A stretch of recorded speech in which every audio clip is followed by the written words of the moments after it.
کہ قریب کیا ہے اور قریب تر کیا ہے۔ فرمایا قریب قیامت ہے اور جو اس سے بھی قریب تر ہے وہ موت ہے۔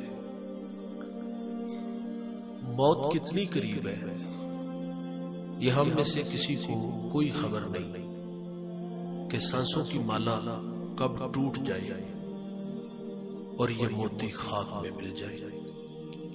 آپ جانتے ہیں نا، جب گنتی الٹی شروع ہو جائے تو نتیجہ زیرو پہ جلدی آ جاتا ہے۔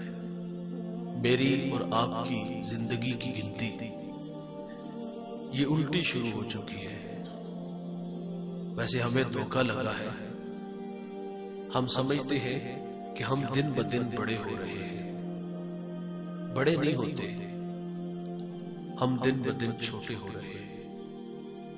اس دنیا میں آنے کی ترتیب ہے، پہلے والد بعد میں بیٹا، لیکن یہاں سے جانے کی کوئی ترتیب نہیں۔ بس ایک لمبی لائن لگی ہے، اس میں آپ بھی کھڑے ہو، میں بھی کھڑا ہوں۔ میری باری نہ جانے کب آ جائے، آپ کی کب آ جائے، کوئی خبر نہیں۔ ہم 100 سال بھی جئیں گے نا تو بالآخر مریں گے، کیونکہ موت سے کسی کو بھی رستگاری نہیں۔ کئی بار ایسا ہوا، دوست سے وعدہ کر کے جاتا ہے کہ 1 گھنٹے بعد دوبارہ ملتے ہیں، لیکن ٹھیک آدھے گھنٹے بعد اسی محلے کی جامع مسجد سے اس کے مرنے کی خبر ملتی ہے۔ کانوں کا دھوکہ لگا کہ اتنا بے وفا تو نہیں کہ دنیا ہی چھوڑ جائے گا، لیکن جب اس کے ویڑے تک پہنچے نا تو وہاں صف ماتم بچھا ہوا تھا۔ وہ وقت آنے والا ہے بھائی، ہم نہیں ہوں گے۔ چند دن یادوں کے چراغ، اور یہ دنیا کا مزاج ہے، یہ بہت جلد بھول جاتے ہیں۔ جنہوں نے جینے مرنے کے وعدے کیے ہوتے ہیں نا گوڑے یار، وہ صرف قبر پر مٹی ڈالنے کے روادار ہوتے ہیں، بعد میں دوست کی قبر کے نشان کو بھی بھول جاتے ہیں۔ گھر والوں کی زندگی اپنے معمول پہ آ جاتی ہے۔ جوانوں، منا مٹی کے نیچے آپ نے رہنا ہے، میں نے رہنا ہے، حساب میں نے دینا ہے، حساب آپ نے دینا ہے۔ جب حساب اپنا اپنا ہے نا تو پھر محنت بھی اپنی اپنی ہے۔ سانسیں ٹوٹ رہی ہیں، میں اور آپ موت کے بالکل قریب کھڑے ہیں۔ یہ سرحدیں بالکل قریب ہیں موت اور زندگی کی نا۔ جھٹکا لگتا ہے، جہاں شہنائیاں بج رہی ہوتی وہاں صف ماتم بچ جاتا ہے۔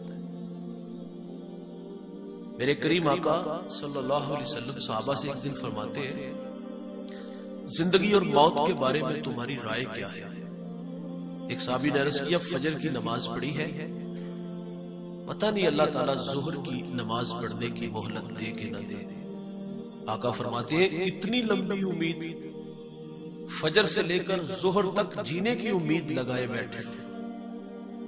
فجر سے ظہر تک کا درمیان وقت ہوتا ہے 8-9 گھنٹے ہوں گے، زیادہ بھی ہوئے 8-9 گھنٹے کی بات کرنے والے، تو حضور اس پر کیا فرماتے ہیں؟ یہ لمبی امید ہے۔ اور آج ہم کسی کو آخرت کی بات کہیں نا تو لوگ کہتے ہیں، مولوی صاحب ابھی کندھوں پہ بڑی ذمہ داریاں ہیں، بچے سیانے ہوں گے، کاروبار ان کے کندھوں پہ ڈالیں گے، بیٹیوں کی شادیاں کرنی ہیں، پھر میں جانوں یا اللہ کا گھر جانے؟ تہجد کے وقت آیا کروں گا، مسجد میں جھاڑو بھی دوں گا، مسجد کی لیٹرینوں کی صفائی بھی کروں گا، فجر کی اذان پڑھوں گا، کرنا پھر کیا ہے؟ یہ کون کہہ رہا ہے؟ جو ایک سانس کا بھی مالک نہیں۔ اس بڑے اجتماع میں کوئی مجھے کھڑا ہو کے بتا سکتا ہے، کہہ سکتا ہے دعوے سے کہ میں اپنی مرضی سے سانس لیتا ہوں، مرضی سے سانس نیچے جاتا ہے؟ بھائی جان، کوئی خبر نہیں ہوتا یہ سانس جو اوپر گیا ہے نیچے آئے کہ نہ آئے، نیچے والا اوپر جائے کہ نہ جائے۔ فجر سے ظہر تک کی بات کی تو فرمایا لمبی امید ہے۔ ایک صحابی عرض کرتے، ظہر پڑی ہے، پتہ نہیں عصر نصیب ہو کہ نہ ہو، فرمایا لمبی امید ہے۔ ایک عرض کرتے، عصر پڑی ہے، مغرب نصیب ہو کہ نہ ہو۔ انہوں نے اس لیے کہا تھا اس میں وقت تھوڑا ہوتا ہے، فرمایا لمبی امید ہے۔ ایک صحابی کہتے ہیں، مغرب کی رکعت پڑی ہے، پتہ نہیں دوسری نصیب ہو کہ نہ ہو۔ تو کریم آقا فرماتے، صحابہ میں محمد تو کہتا ہوں کہ ایک طرف سلام پھیرا ہے، پتہ نہیں دوسری طرف سلام پھیرنے کی مہلت ملے کہ نہ ملے۔ جو موت ہے وہ اس قدر قریب ہے۔ دجلہ کی موجیں گواہ ہیں۔ ایک بہت بڑا نام گزرا حضرت معروف کرخی رحمت اللہ علیہ، اب دجلہ کے بالکل قریب اپنے تلامذہ کے ساتھ تشریف فرما تھے۔ اہل علم کا حلقہ تھا، آپ نے وہاں بیٹھے بیٹھے تعلیم کے لیے تیمم کیا۔ ایک نوجوان اٹھ کے کھڑا ہو گیا، کہا حضرت الجھاؤ بن گیا طبیعت میں، تشفی فرما دیں۔ تو فرمایا بیٹا فرماؤ۔ اس نے کہا حضرت یہ بتاؤ کہ آیا کہ پانی کی موجودگی میں تیمم جائز ہوتا ہے؟ تو آپ فرما دیں بیٹا پانی میسر آ جائے تو یہ تیمم خود بہت ٹوٹ جاتا ہے۔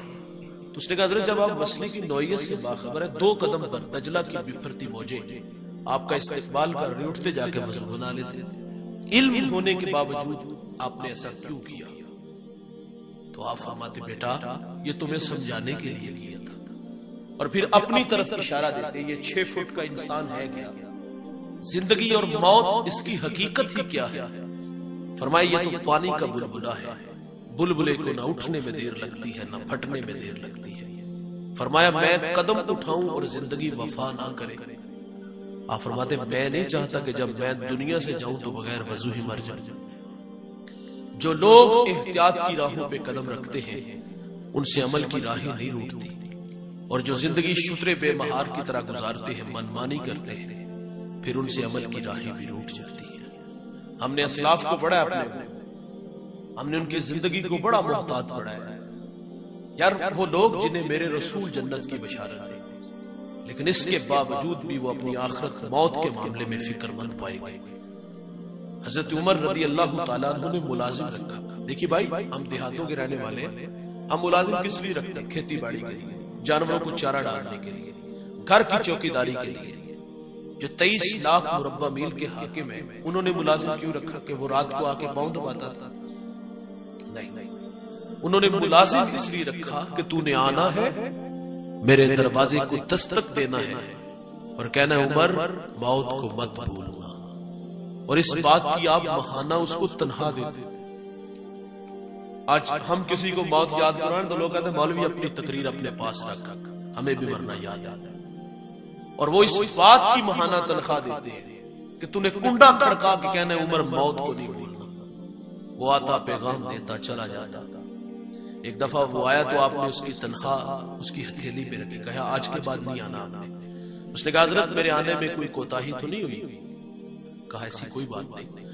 اس نے کہا موت کا کھٹکا تو نہیں گیا چلا؟ کہا وہ اسی طرح برقرار ہے۔ تو اس جوان نے کہا پھر مجھے آپ نے چھٹی کیوں دی؟ حضرت عمر رضی اللہ تعالیٰ عنہ داڑھی پکڑتے اور اس میں سے ایک سفید بال کو الگ کرتے ہیں۔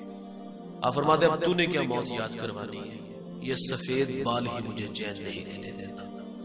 یہ جو داڑھیوں میں سفید بال آتے نا بھائی جان، یہ موت کی نشانی ہے۔ یاداشت جب کمزور ہونا شروع ہو جائے نا، سمجھ لو موت کا وقت قریب آ گیا ہے۔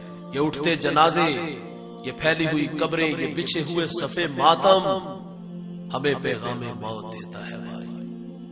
حضرت عثمان غنی رضی اللہ تعالیٰ عنہ آئینے کے سامنے کھڑے، اور عثمان غنی کون ہے یار جنہیں میرے رسول نے دنیا میں 11 مرتبہ جنت کی بشارت دی ہے۔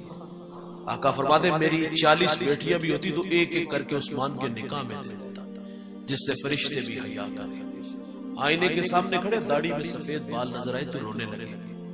کسی نے کہا حضرت کیا ہوا؟ کہا موت کی نشانی آ گئی ہے، لیکن عثمان نے ابھی قبر کی تیاری نہیں کی۔ ہمارے تو پلے کچھ نہیں یار، معذرت سے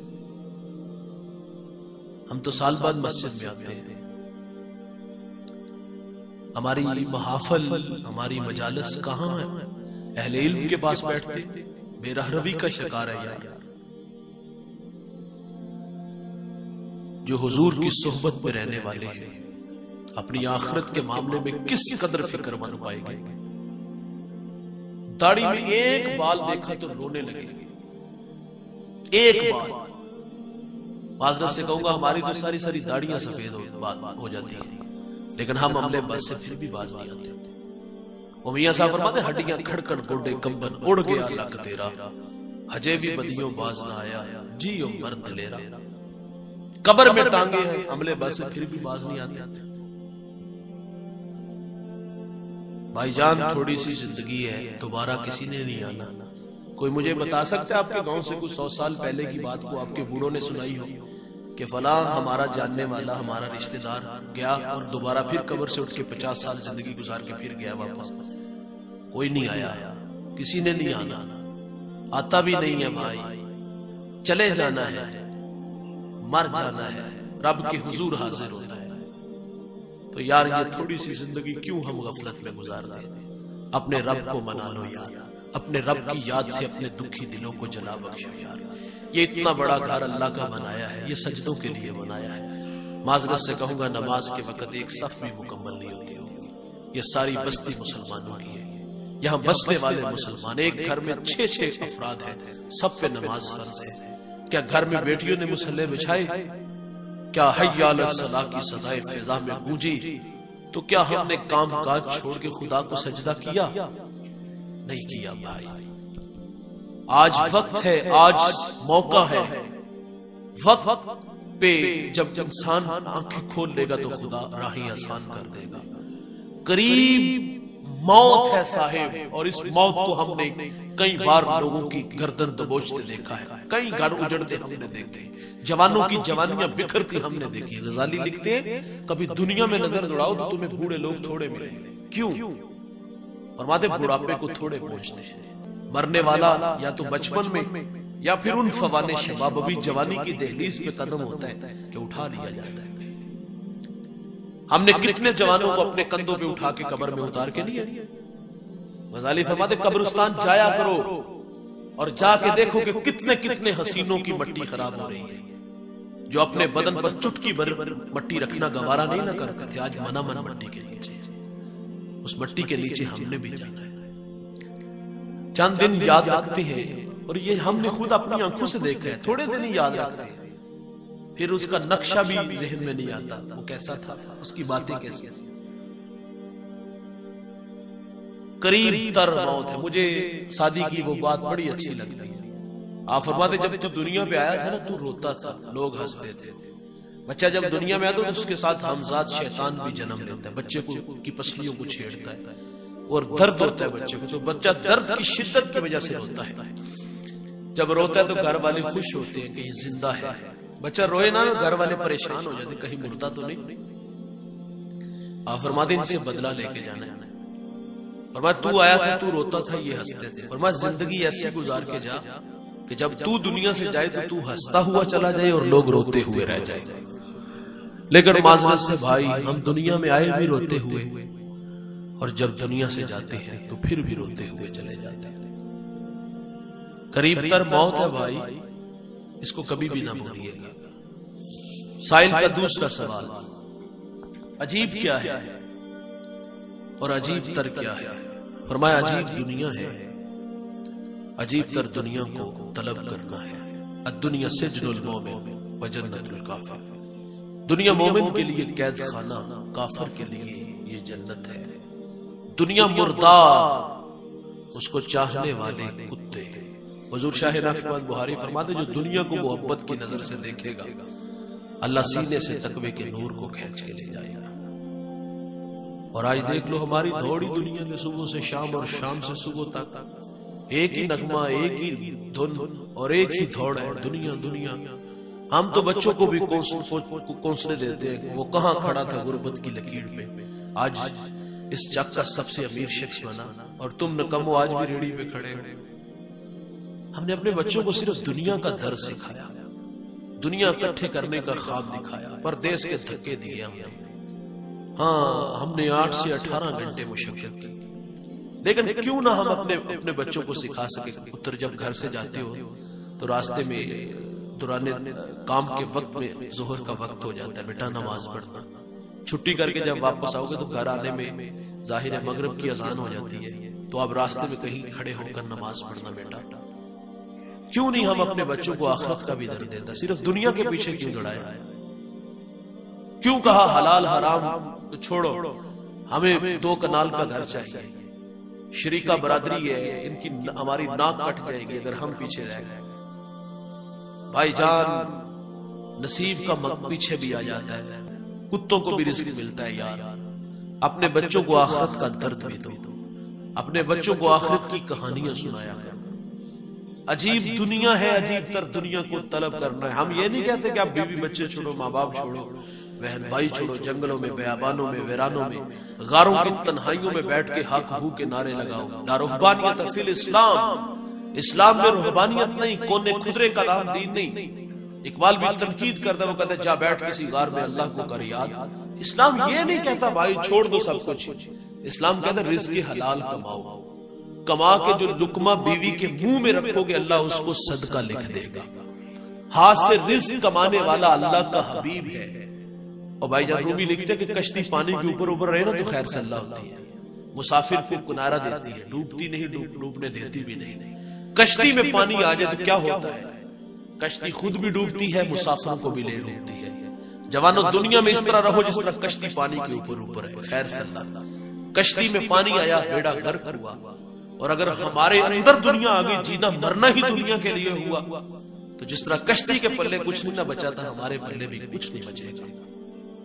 حضور شاہ نقشبند بخاری فرماتے میں نے ایک شخص کو منا کی وادی میں 70,000 درہم کا کاروبار کرتے دیکھا۔ دل میں بات ہے کہ بہت بڑا دنیا دار ہو، لیکن فرماتے جب اس کے دل کے آئینے پہ نظر پڑی نا تو اس کا دل ایک لمحے کے لیے بھی خدا کی یاد سے غافل نہیں تھا۔ ہاتھ کار والتے دل یاد، یہ کیفیت ہونی چاہیے۔ سائل کا تیسرا سوال،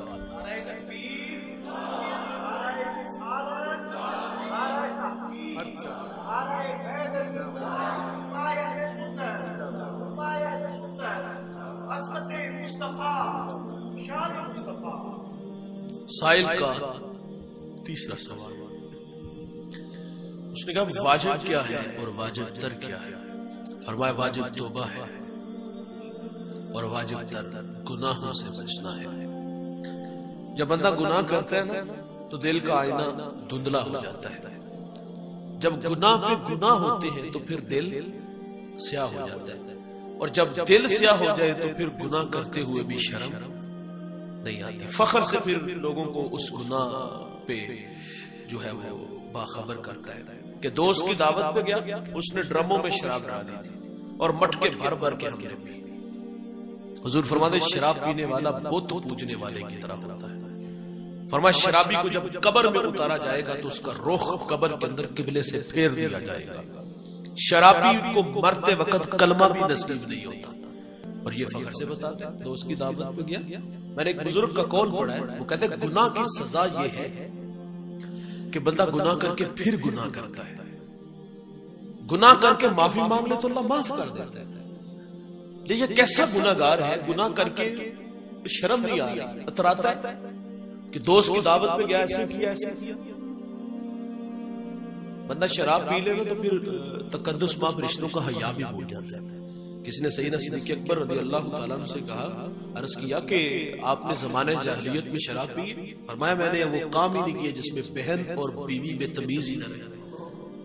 اور شراب پینے والے تو تقدس ماں رشتے کو حیا کو بھول جاتے ہیں، بسا اوقات تو بہن کے بستر میں گھس جاتے ہیں۔ میرے نبی صلی اللہ علیہ وسلم پچھلی امتوں کا تذکرہ کرتے ہیں کہ ایک شخص بڑا نیکوکار تھا اور کسی عورت کا اس پہ دل آ گیا۔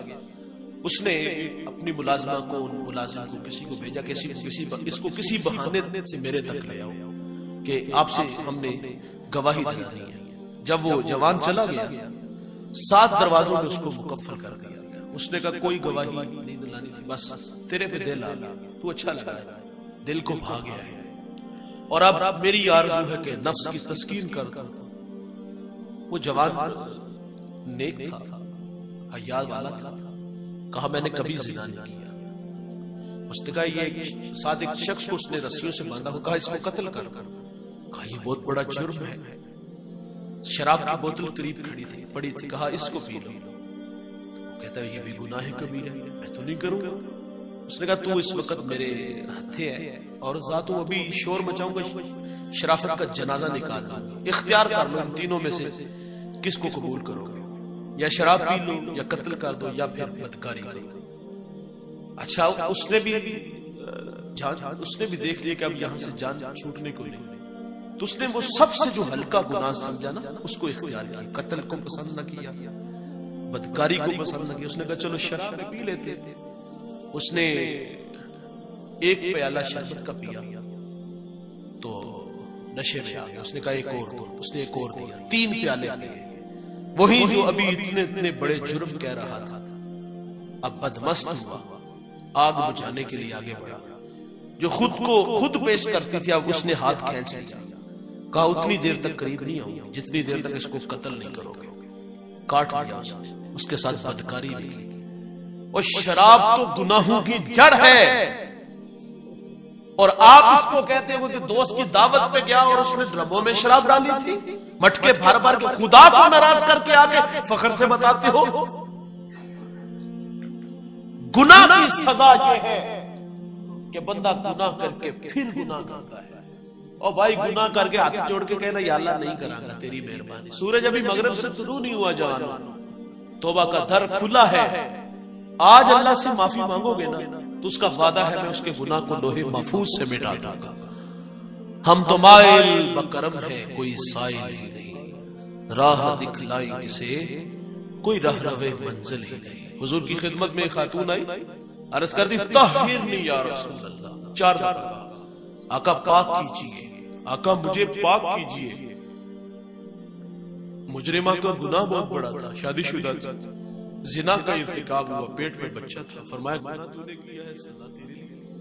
اس بچے کا کوئی قصور نہیں, مہلت دی گئی. اس نے بچے کو جنم دیا, 2 سال دودھ پلایا, 2.5 سال بعد حضور کی خدمت میں حاضر ہوئی, سنسار کیا گیا. خود حضور نے جنازہ پڑھا. حضرت عمر عرض کرتے آقا یہ بڑی بدکار عورت تھی. تو میرے نبی فرماتے عمر اس خاتون نے ایسی سچی توبہ کی ہے, اگر اس کی توبہ کا 10واں حصہ اہل مدینہ میں بانٹ دیا جائے تو اللہ تعالیٰ سب کی مغفرت فرما دے. لیکن بھائی جان یہ ابھی وقت ہے, ابھی معذرت کریں گے تو وہ معاف کریں گے. اور اگر آج بے مہار زندگی گزارو گے نا, اور ویکھی جائے گی, جو ہوئے گا ویکھیا جائے گا, کوئی مسئلہ ہی نہیں ہے. اگر آج بے بہار ہوئے نا تو کل پچھتانے کے علاوہ کچھ نہیں ملے گا. اس دن تو کافر بھی کہیں گے یا لیتنی کنت ترابا, ہائے کہ میں مٹی بن. لیکن بھائی جان اس دن یحییٰ علیہ السلام کے ہاتھوں مینڈے کی شکل کے اندر موت کو بھی موت آ جائے. اس دن تو زندگی ہی زندگی ہو. وقت بے کافی ہے ایک بھی قطرہ آب خوش ہنگام کا, جل گیا جب کھیت برسا می تو پھر کس کام کا. آج اس کی چوکھٹ پہ آ جاؤ, یہ ہے اس کی چوکھٹ, یہ ہے اس کا گھر, یہاں ہے پیشانی رکھنے کا حظ اور لطف نصیب ہوگا. آج اللہ کے حضور جھک کے معافی مانگو گے نا, معاف کر دے. مرنے کے بعد پچھتاوے کا کچھ حاصل نہیں ہوگا بھائی. اس دن رونے کے علاوہ کچھ نہیں ملے گا. سائل کا آخری سوال بھائی جان, اس نے کہا یہ ارشاد فرمائیں کہ مشکل کیا ہے اور مشکل تر کیا ہے.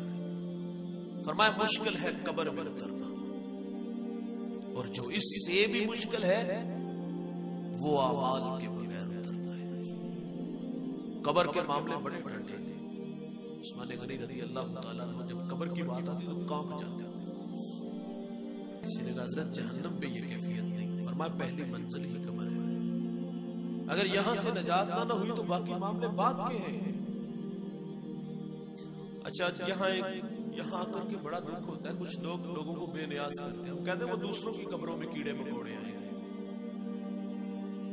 اس پہ کوئی شک نہیں. عقائد درست نہ ہو تو عمل فائدہ نہیں دیتا. عقائد درست ہو اور عمل ہی نہ ہو, یہ بھی ایک سوال ہے. کیا نمازی بے نمازی ایک صف میں کھڑا کر دیا جائے گا؟ کیا شب زندہ دار اور رقص و سرود کی محفلیں سجانے والے ایک ہی صف میں کھڑے ہوئے؟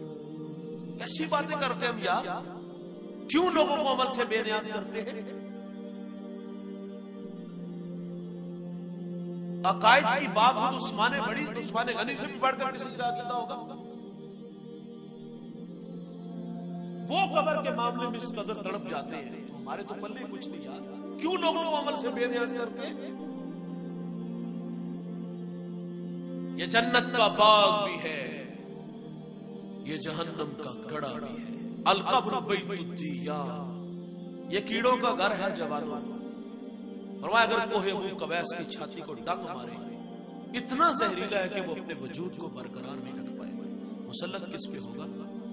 جس کا دامن عمل سے خالی ہوگا. کیونکہ عمل سے بنتی ہے زندگی، جنت میں جہنم۔ جوانوں، اگر 7 اعمال کا لشکر لے کے جاؤ گے تو قبر جنت کا باغ، اور اگر ان کندھوں پہ گناہ اٹھا کے لے جاؤ گے تو پچھتاوے کے علاوہ کچھ نہیں ملے گا۔ میرے نبی صلی اللہ علیہ وسلم صحابہ سے فرماتے ہیں، ایک شخص زندگی اور موت سے لڑ رہا تھا اور اس نے اپنے 3 دوستوں کو بلایا اور کہتا میں اس وقت مشکل میں ہوں، میری مدد کرو۔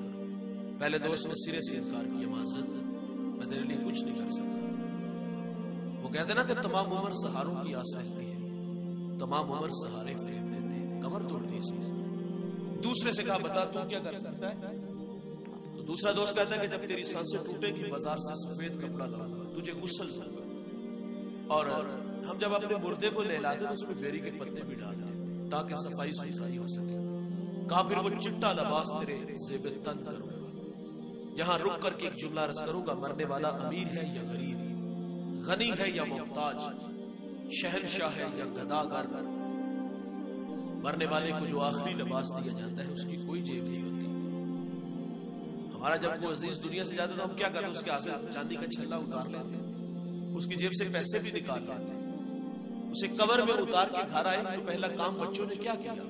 والد کے کپڑے، والد کی چارپائی صدقہ کر دی۔ کیوں؟ اب اولاد کو ڈر لگنے لگا کہ والد کے کپڑے پہنیں گے تو کہیں موت کا فرشتہ نہ آ جائے، باپ کی چارپائی پہ لیٹیں گے تو کہیں موت نہ آ گئے لے۔ او بھائی، باپ کے کپڑے صدقہ کیے، باپ کی چارپائی صدقہ کی، اور اس کی دولت میں سانپ بن کے بیٹھ گئے۔ یہ بھی تو اسی کا نا سب کچھ، اس پہ سانپ بن کے بیٹھ گئے، اسے بھی تو صدقہ کرو۔ یہ سوال میرا آپ سے بھی ہے، معذرت سے لہجہ کبھی کبھی تلخ ہو جاتا ہے۔ ہم نے جن بچوں کے لیے اتنا کچھ کیا، یہ آج تمہاری یادوں کو آگ لگا رہے، گھر سے نکال رہے ہیں۔ جن کی خاطر نہ دن دیکھا نہ رات دیکھی، پردیس کے دھکے کھائے، صبح سے شام تک جانوروں کی طرح کام کیا، انہوں نے سلے میں ہمیں کیا دیا؟ ہم جب کبھی دوستوں میں بیٹھے نا تو بڑے فخر سے کہتے ہیں یار 7 پشتے بھی بیٹھ کے کھائے نا، اتنا چھوڑ کے جائیں گے کہ ختم نہ ہو، اس میں کوئی شک نہیں۔ بھائی جان آپ بڑے محنتی ہو، آپ کا چک گواہی دیتا تھا کہ آپ صبح سائیکل پہ نکلتے تھے، آپ نے ریڑھی بھی لگائی، سائیکل پہ پھیری بھی لگائی، فیکٹریوں میں دھکے بھی کھائے، 10-20 سال پردیس میں بھی دھکے کھا گئے، آپ نے بڑا پیسہ کمایا یار، آپ نے ہر بیٹے کے لیے الگ الگ گاڑی، 5-5 کروڑ کا گھر چھوڑا۔ اللہ محنت کا صلہ ضرور دیتا ہے جس میدان میں بھی کرو۔ آپ نے دولت کے میدان میں محنت کی، آپ کی محنت کی گواہی آپ کے پورے جو ہے وہ محلے، آپ کی پوری بستی نے دی۔ معذرت سے صاحب، ہم اتنے کمزور لوگ ہیں، ہم اپنے بچوں کو اپنا پیار بھی نہیں سکھا سکتے کہ والد کی رضا میں اللہ کی رضا ہوتی ہے، ماں کے قدموں تلے چلتے تھے۔ ہم نے 18 گھنٹے کام کیے اور رات کو آگے پیسے گننے شروع کر دیے۔ بچوں نے بھی دیکھا والد صبح سے شام، شام سے صبح تک پیسے اکٹھا کرتے ہیں۔ اس میدان میں ہمیں دوڑتے دیکھا، کھیلتے دیکھا، تو نتیجہ در کیا ہوا؟ پیسہ انہوں نے سینے سے لگایا۔ بڑھاپا بہت بڑا امتحان ہے۔ یہ بوڑھے ہمارے درمیان بیٹھے، بڑا مشکل ہوتا ہے بڑھاپا آتا ہے نا، بیماریاں بھی ساتھ آ جاتی ہیں، اور جب بیماریاں آئے نا تو والدین چارپائی پہ آ جائے نا، انتہائی معذرت سے اولاد اتنی دیر تک والدین سے رابطے میں رہتی ہے جب تک ان سے ضروریات پوری کرتے ہیں۔ جب یہ خود کفیل ہوتے نا، پر پرزے نکال لیتے، ماں باپ بیکاری بن جاتے ہیں۔ میں نے یقین جانو بیکاریوں سے بدتر بوڑھوں کی حالت دیکھی، یہ اولاد اتنی نکمی نکل آتی ہے۔ بھائی جان بڑھاپا بیماریاں بھی لے آتا ہے، چارپائی پہ گرے 4 دن بولو براز وہ بوڑھا چارپائی پہ کرتا ہے نا، تو اولاد عاشقوں کی طرح خدمت تو نہیں کرتا، بلکہ وہ کہتے ہیں ہمارے پاس آتے لوگ، بولی جی دعا کرو اللہ بن پردہ دے دے۔ 7 پشتے بھی بیٹھ کے کھائے تو ختم نہ ہو۔ بھائی جان یہ باتیں کتنی عجیب لگتی ہیں جب بڑھاپا آتا ہے، یہ کتنا عجیب لگتا ہے کہ بچے مرنے کی دعائیں مانگ رہے ہوتے ہیں، اس وقت دل کی حالت کتنی بکھری ہوتی ہے کہ کہاں نہیں دھکے کھائی ان کے خاطر۔ پھر انسان یہ بھی سوچتا ہے یہ قصور ہمارا بھی ہے، ہم نے انہیں دین نہیں سکھایا، ہم نے انہیں اپنا پیار بھی نہیں سکھایا، ہم نے انہیں آخرت کا درد بھی نہیں دیا۔ ہمیں جس میدان میں بچوں نے کھیلتے دیکھا وہ تو سینے سے لگایا اور والدین کو گھر سے نکال دیا، یادوں کو آگ لگا دی۔ خیر ایک تلخ حقیقت جو میں نے آپ کے سامنے رکھی، وہ چٹا لباس تیرے زیب تن کروں گا، تیرے لاشے کو اپنے ناتواں کندھوں پہ اٹھاؤں گا، تجھے منا من مٹی کے نیچے چھوڑ کے اس پہ آنسوؤں کا چھڑکاؤ کر کے لوٹ آؤں گا۔ آقا فرماتے اس نے پھر اپنے تیسرے دوست سے کہا بتا تو میرے لیے کیا کر سکتا ہے؟ اس نے کہا گھبراؤ نہیں بے وفا نہیں، میں تیری قبر کے اندر تیرے ساتھ اتر جاؤں گا۔ دوستو، دوست وہی ہوتے ہیں جو مشکل اور راڑے وقت کام آئے۔ مشکل میں دم دبا کے بھاگ جانے والے دوست نہیں ہوتے یار۔ دیکھو انسان کی زندگی میں امتحان آتے ہیں، کبھی غربت کی لکیر میں، کبھی معیشت آسمان کو چھو رہی ہے۔ جب پیسہ ہو نا ریل پہ لوگ اس وقت سارے رشتے ٹوٹنے بھی نیڑے ہو جاتے ہیں نا، ساڑھے چاچے دا پتر ہے، پھپھی دے فلانے دا پتر ہے۔ لیکن جب غربت کا زمانہ آتا ہے نا تو پھر وہ کہتے ہیں سایہ بھی ساتھ چھوڑ جاتا ہے، لوگ پہچاننے سے انکار کرتے ہیں، راستہ بدل لیتے ہیں، ٹھارس نہیں بتاتے۔ بھائی جان موت سے بڑا امتحان کوئی نہیں ہے۔ آقا فرماتے ہیں اس وقت وہ اپنے 3 دوستوں کو بلائے گا اور فرمایا جانتے ہو صحابہ وہ 3 دوست کون تھے؟ عرض کی اللہ اور اس کا رسول بہتر جانتا ہے، اب ہماری رہنمائی فرمائے۔ فرمایا پہلا دوست جس نے سرے سے انکار کیا وہ اس کی دولت تھی، مال و زر تھا، جب تک سانسوں کا شور یہ ڈور سلامت ہے، دوڑتی گاڑیاں، فلک بوس عمارتیں، بنگلے، پلازے ساتھ ساتھ چلتے ہیں۔ لیکن جب یہ سانسوں کا کمزور رشتہ ٹوٹتا ہے تو ہم دیکھتے ہیں کہ دنیا کا مال دنیا پہ رہ جاتا ہے۔ مسلم کے لفظ ہے، آقا فرماتے ابن آدم کہتا ہے میرا مال میرا مال، فرمایا تیرا وہ ہے جو تو نے کھایا ضائع کیا، پہنا پوسیدہ کیا، صدقہ کیا، آگے بھیجا، اور باقی فرمایا تو لوگوں کے لیے چھوڑ کے جانے والا ہے۔ غالب غوث اعظم فرماتے ہو نکمے کمائے گا تو، بنائے گا بھی تو، بسیں گے کوئی اور لیکن حساب تجھے دینا پڑے گا۔ شاید کہ یہ تماشا آپ لوگوں نے بھی دیکھا ہو، باپ کا لاشا گھر میں پڑا ہے، اولاد جائیداد پہ جھگڑے کر گئے، باپ کو منا من مٹی کے نیچے چھوڑا۔ انتہائی معذرت سے کہوں گا، خود اسی والے کمرے میں ہوتے اور مدارس سے حفاظ کو لا کر باپ کی قبر پر بٹھا دیتے۔ میرا سوال ہے کہ بچوں کو قرآن پڑھنا نہیں آتا؟ دیکھیں میرے پاس وہ خلوص نہیں کہ میں کسی کے والد کی قبر پہ جا کے قرآن پڑھوں، گو کہ میرے پڑھنے سے بھی ایسا نہیں کہ میرے پڑھنے سے اجر نہیں ملے گا، اجر ہے، لیکن میں کہتا ہوں میرے پاس بھی وہ خلوص نہیں جو بیٹے کے پاس ہے۔ بیٹا خود باپ کی قبر پہ قرآن پڑھتا تو قبر میں ٹھنڈ زیادہ پہنچتی، لیکن وہاں بھی ہم نے مدارس سے حفاظ کو لا کر بٹھایا۔ ہم نے اپنے بچوں کو بھیجے، ہمارے پاس الحمدللہ 1600 بچہ پڑھتے ہیں، ہم نے کبھی قبروں پہ نہیں بھیجے۔ مجھے اچھی طرح یاد ہے ہم شعبہ حفظ میں پڑھتے تھے تو ایک سیٹ صاحب حضرت کے پاس ہے، میں نے فیکٹری میں بچے قرآن خانے کے لیے لے جانے، فرماتے میں نہیں بھیجتے، تو وہ جذبہ تھی، اس نے کہا میں یہاں فنڈ دیتا ہوں، فرمایا جتنے دیے مجھ سے گن کے لے لیں، میں اپنے بچوں کو شہید بناؤں گا۔ جو قبروں پہ جا کے بچے قرآن پڑھتے ہیں انتہائی معذرت سے کہوں گا وہ لالچی ہوتے ہیں، ہاں انہیں لالچ ہوتا ہے کہ بعد میں خدمت ہوتی، اور پھر ختم والے دن ہم بچوں کو بھیج دیتے۔ میں اختلاف کرتا ہوں اس بات سے، دیکھیں نقصان یہ ہوتا ہے، تھوڑا سا ہمیں ڈیپلی دیکھنا ہوگا۔ وہاں کلف لگے کپڑے میں لوگ ہوتے ہیں اور مدارس میں جو بچے ہوتے ہیں زیادہ تر متوسط طبقے کے ہوتے ہیں، وہ ان سے مروب ہوتے ہیں۔ بھائی جان جو دنیا دار سے مروب ہوگا، دولت مند سے ہوگا، وہ یہاں بیٹھ کے کیا لوگوں کو سکھائے؟ توکل کا درس ہم لوگوں کو دیتے ہیں، یہ توکل ہمیں بھی کرنا ہوگا۔ ہاں آپ جنگل میں بیٹھ جاؤ گے، اللہ لوگوں کو وہاں بھی بھیج دے گا۔ رازق یہ نہیں، رازق ہمارا خدا ہے۔ جب نسل تیار کرنی ہے تو پھر انہیں بچانا بھی ہوگا۔ تو مختصر یہ ہے کہ وہاں بھی ہم نے مدارس سے حفاظ لا کے بٹھائے، خود کیوں نہیں پڑھتے یار؟ تمہاری خاطر کہاں کہاں ان بیچاروں نے دھکے کھائے، آج ان کی باری آئی تو تمہارے پاس اتنا بھی ٹائم نہیں کہ باپ کی قبر پہ جا کے سورہ یاسین پڑھ لو، وہاں کھڑے ہو کر خود باپ کے لیے دعا مانگو۔ وہاں بھی ہم نے مدارس سے حفاظ کو لا کر بٹھایا۔ اور پھر یہ سال بعد ہمارے ہاں رواج ہے، ہم محرم کے مہینے میں قبروں پہ جاتے ہیں، جانا چاہیے، مسنون ہے۔ آقا فرماتے ہیں جو جمعے والے دن ماں باپ کی قبروں پہ جاتے ہیں اللہ ہفتے کے صغیرہ گناہ معاف فرما دیتا ہے۔ صغیرہ معاف ہوتے ہیں، کبیرہ توبہ سے ہوتے ہیں، اور یہ جو مثال ثواب ہم کرتے یہ رہتے ہیں، سال بعد ہم نے سعادت مند بھی دیکھے، بد نصیب بھی دیکھے۔ سعادت مند ہر جمعہ کو اور بد نصیب سال میں ایک بار۔ سوال ہے دوست، کیا سال میں تیز ہوائیں نہیں آتی؟